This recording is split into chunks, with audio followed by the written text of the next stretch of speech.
नमस्ते स्टूडेंट्स, आइए आज हम फिर चर्चा करते हैं। हमारा चैप्टर नंबर फर्स्ट था समुच्चय सेट और उसमें हमने कल पढ़ा था कि कॉम्प्लीमेंट सेट क्या होते हैं, पूरक समुच्चय क्या होते हैं। जब किसी समुच्चय को उसके यूनियन में से सब्ट्रैक्ट कर देते हैं, यूनियन में से घटा देते हैं, तो जो बचता है समुच्चय वो दिए गए समुच्चय का पूरक समुच्चय कहलाता है। आज उन पे आधारित कुछ संक्रियाओं के बारे में हम पढ़ेंगे स्टूडेंट्स। कल मैंने ऐसा बताया था आपको कि पूरक समुच्चयों पर संक्रिया और उनका वेन आरेख भी हम बनाएंगे।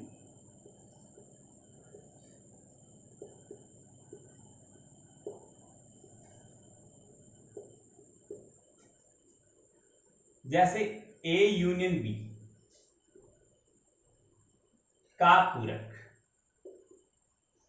ये होता है ए का पूरक इंटरसेक्शन बी का पूरक। ये तो फॉर्मूला होता है जब कोई इस पे जो आंकिक क्वेश्चन आएगा, कोई न्यूमेरिकल बनेगा, तो उसमें यह सूत्र काम में लेंगे। इसका जो वेन डायग्राम है वो इस तरह से होता है।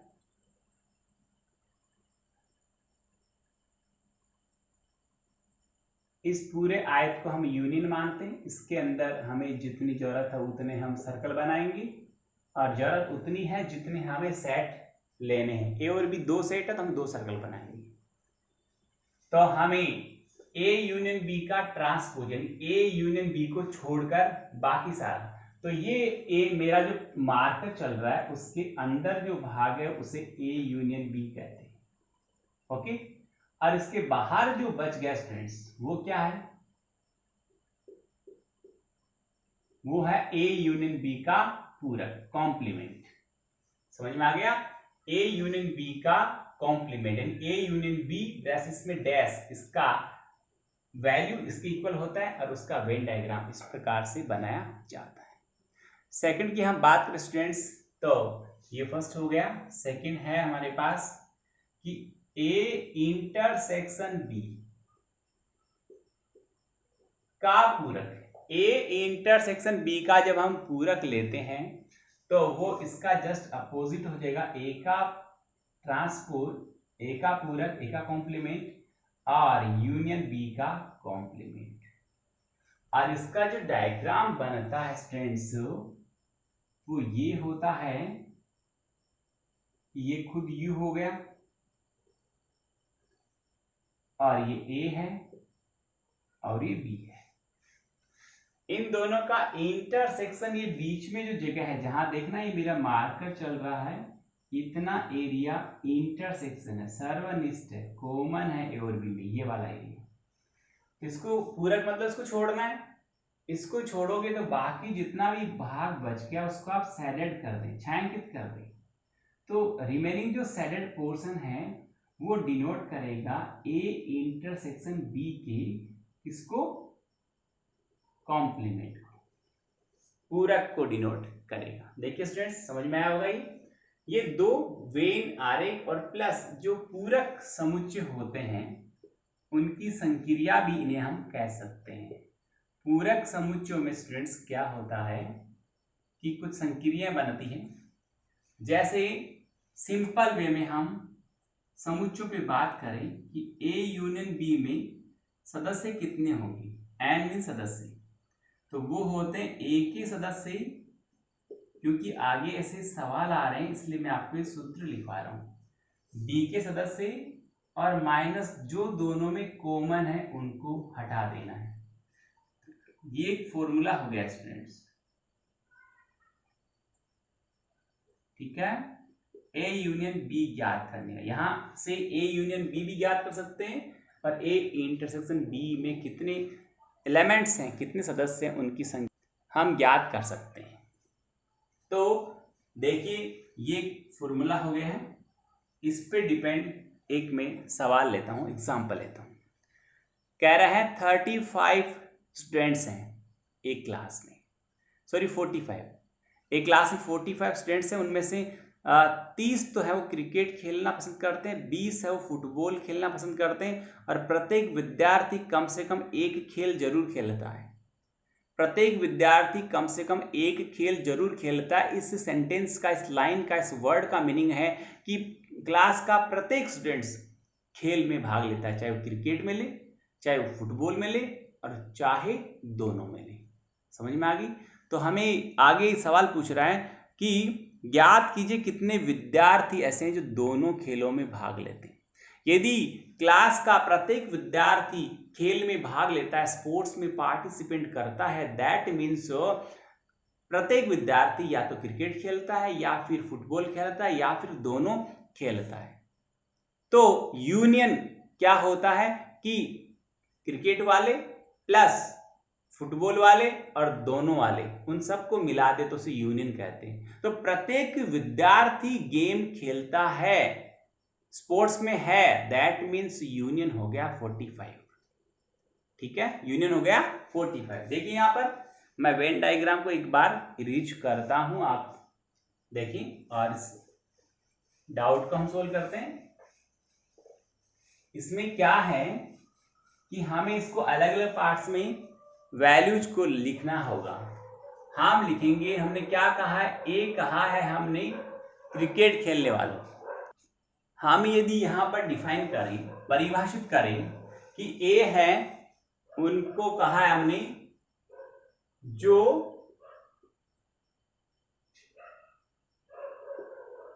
विद्यार्थी,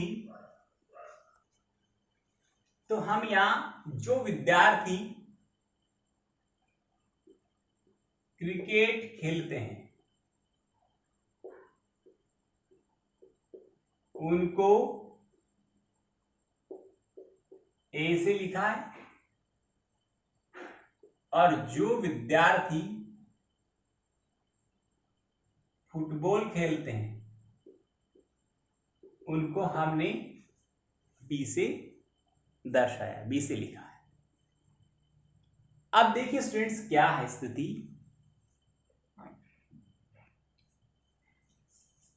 जो दोनों खेलेंगे ए इंटरसेक्शन बी होगा। क्या होगा? A intersection B. A intersection B में कौन आएगा कि जो विद्यार्थी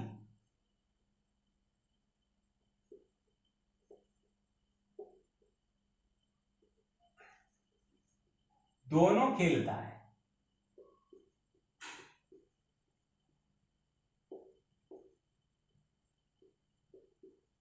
ये वर्ड ध्यान में रखना, और जो ए यूनियन बी आएगा,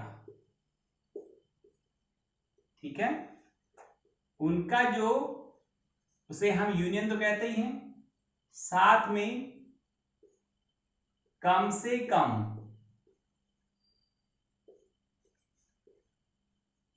एक गेम को खेलना।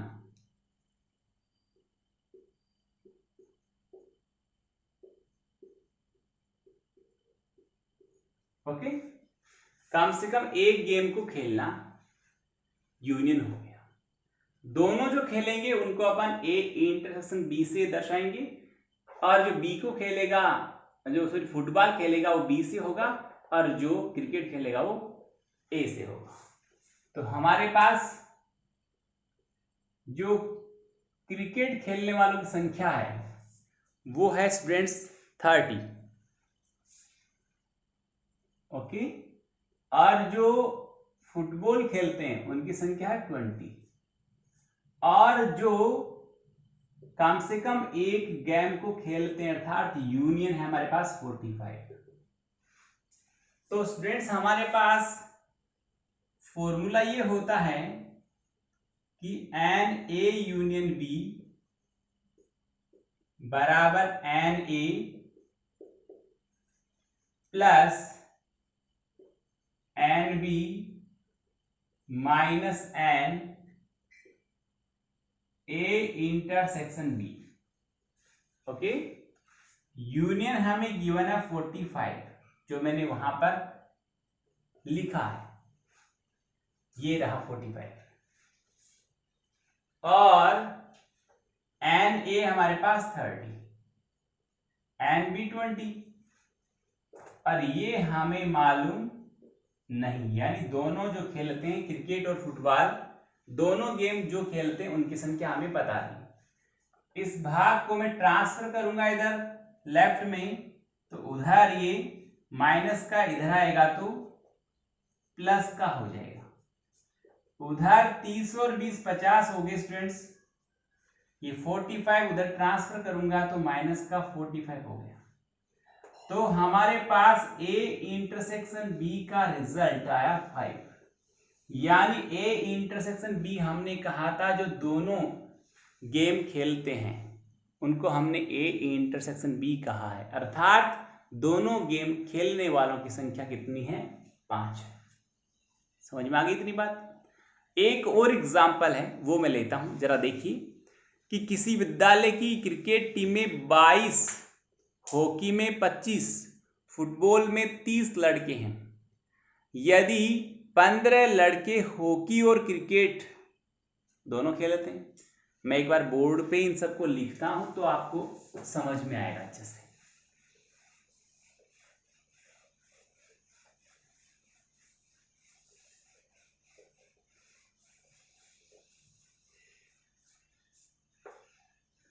एग्जाम्पल कर रहे हैं हम स्टूडेंट्स,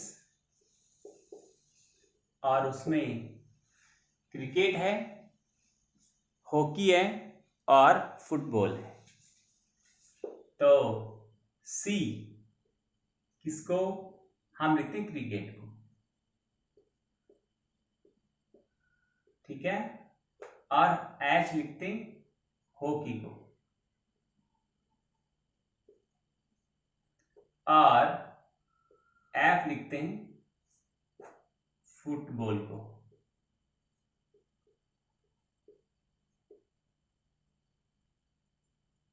ओके, अब हमें जो गिवन है कि एन सी, एन एच और एन एफ, ये है हमारे पास में 22, 25 और 30, 22, 25 और 30।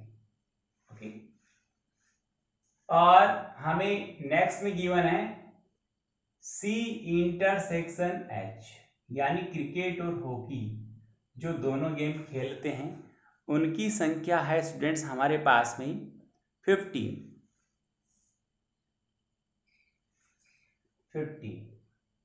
ठीक है, और 16 लड़के हॉकी और फुटबॉल खेलते हैं।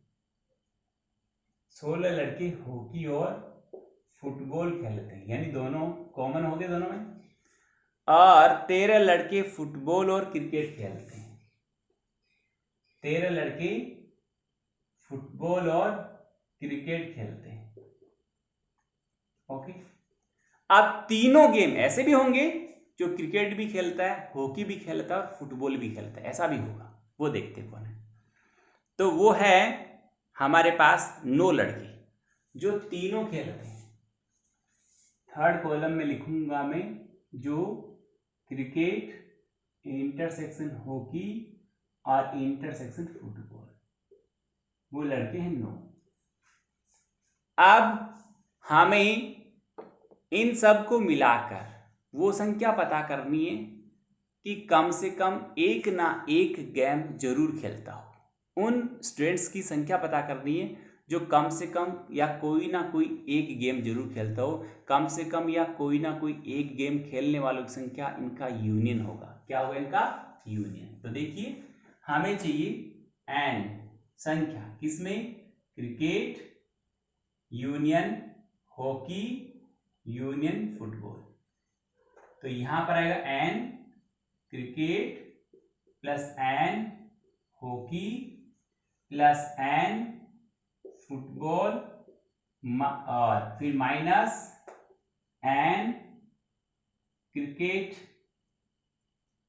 Intersection hockey minus hockey intersection football और minus N cricket intersection football और प्लस में आएगा N cricket intersection football intersection hockey. ये फॉर्मूला 3 के लिए है।